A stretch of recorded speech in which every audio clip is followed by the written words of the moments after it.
There's no doubt that the Isle of Arran is one of the most idyllic in Scotland. With a population of less than 5,000, what it lacks in size, it makes up for in surprises. So here we go with 20 curious and interesting facts about the Isle of Arran. In fact, there are 21 in the film because one of them is not quite true. See if you can spot which one.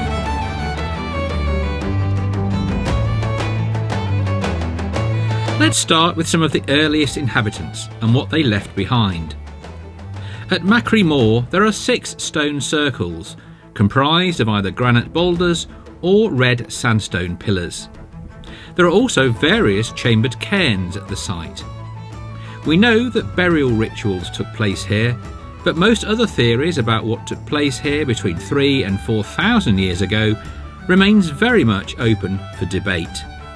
It's incredible to think that this quiet corner of Arran hosts one of the greatest collection of Bronze Age stone circles anywhere in the world. If only we could transport ourselves back 4,000 years to see what ceremonies took place here. The island's main ferry terminal and commercial hub is Brodick. The name is a derivation from the Old Norse for Broad Bay, an ongoing reminder that the Vikings took this island in the late 8th century. Its Gaelic name translates as Castle Beach. Brodick has the best selection of shops and places to eat, but it's not the prettiest settlement on the island. However, it does have a USP. In all the years that Brodick has played host to different cultures and different races, one thing has remained the same, and that is the spectacular view across the bay. Goat Fell also takes its name from the Vikings, who called it Goat Mountain in Old Norse. It's a stunning pyramidal peak, which at 874 metres is the highest point on the island. Despite dominating Arran, it's a Corbett, not a Munro. If you're fit, then a round trip to the summit should take you about 4 hours. Arran has a ring road and a string road. The ring road goes all the way around, hugging the coast for most of its length. It takes just over 2 hours to circumnavigate the island non-stop. But seriously, why would you want to do that? The string road cuts across the barren interior, linking Brodick in the east with Blackwaterfoot in the west. The 11-mile route was surveyed by none other than Thomas Telford in 1817.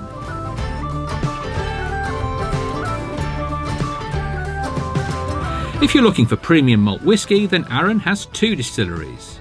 Lag, in the south of the island, opened in 2019. At the 2023 Scottish Whisky Awards, Lag walked off with 2 prizes, Branding Excellence and a Star Prize, Distillery of the Year. If you're lucky enough to make the journey down to Lag, then do not miss the chance to taste its prize-winning range. It's owned by the established and proudly independent Arran Distillery in Lochranza, which, as well as crafting award-winning malts, also has a great little cafe that I highly recommend. The village of Lochranza is dominated by its castle, which dates from the 16th century but sits atop an earlier castle.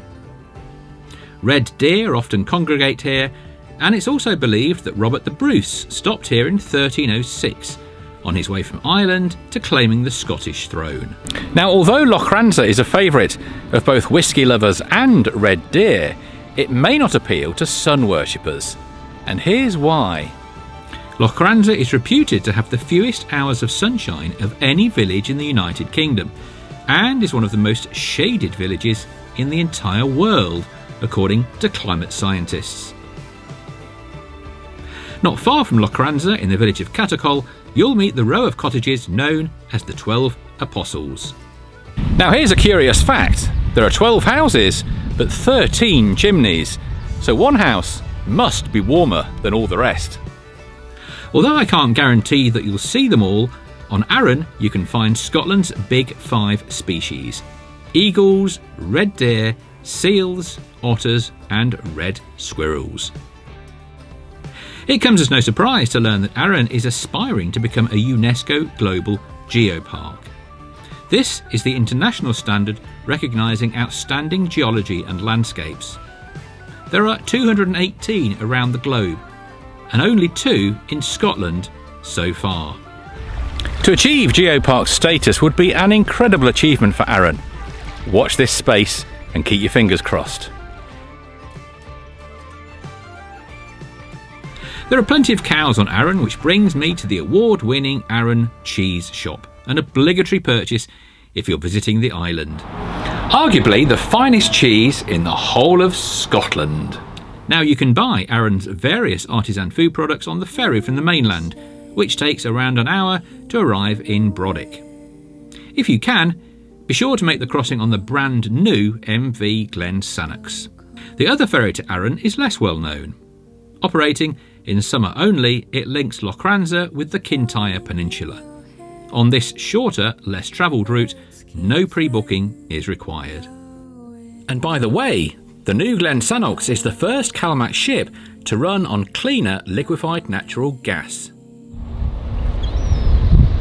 Now, did you know that the Arran Banner features in the Guinness Book of Records?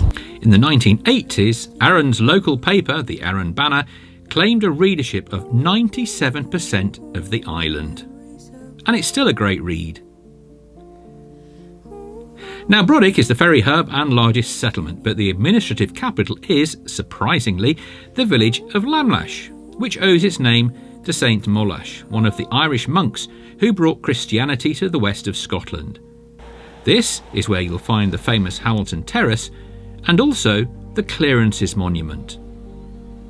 In the mid-19th century, landowners forcibly evicted hundreds of crofters from Arran, the majority of whom were forced to begin new lives in Canada. This was without doubt the darkest period in Arran's history, as it was for the Highlands as a whole. A person from Arran is called an Arranach, a Gaelic word.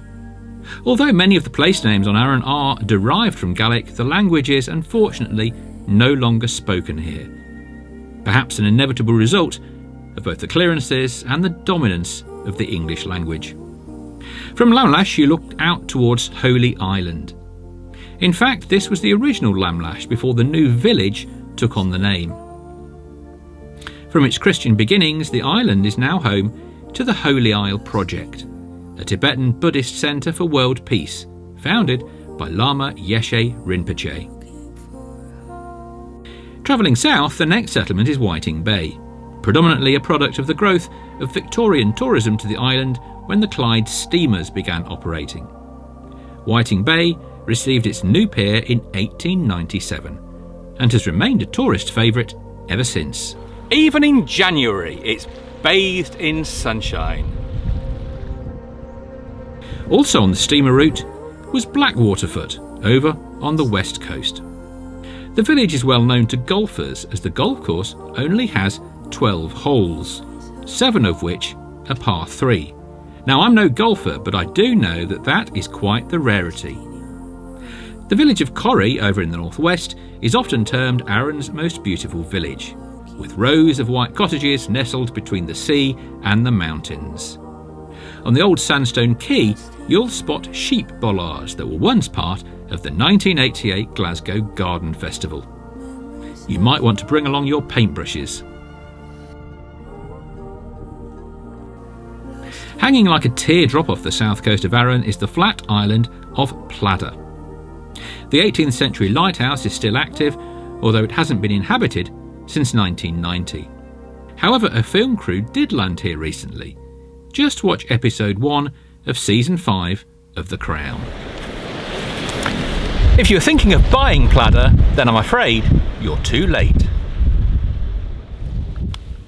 Now, such is the global demand for Arran cheese, beer, mustard, gin and whisky that a container port in Brodick was opened in 2020.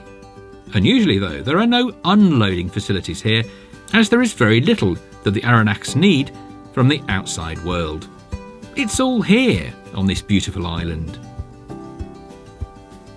Okay, so that last part is not quite true, but this island is known as Scotland in miniature. So it does have almost everything you could ever want.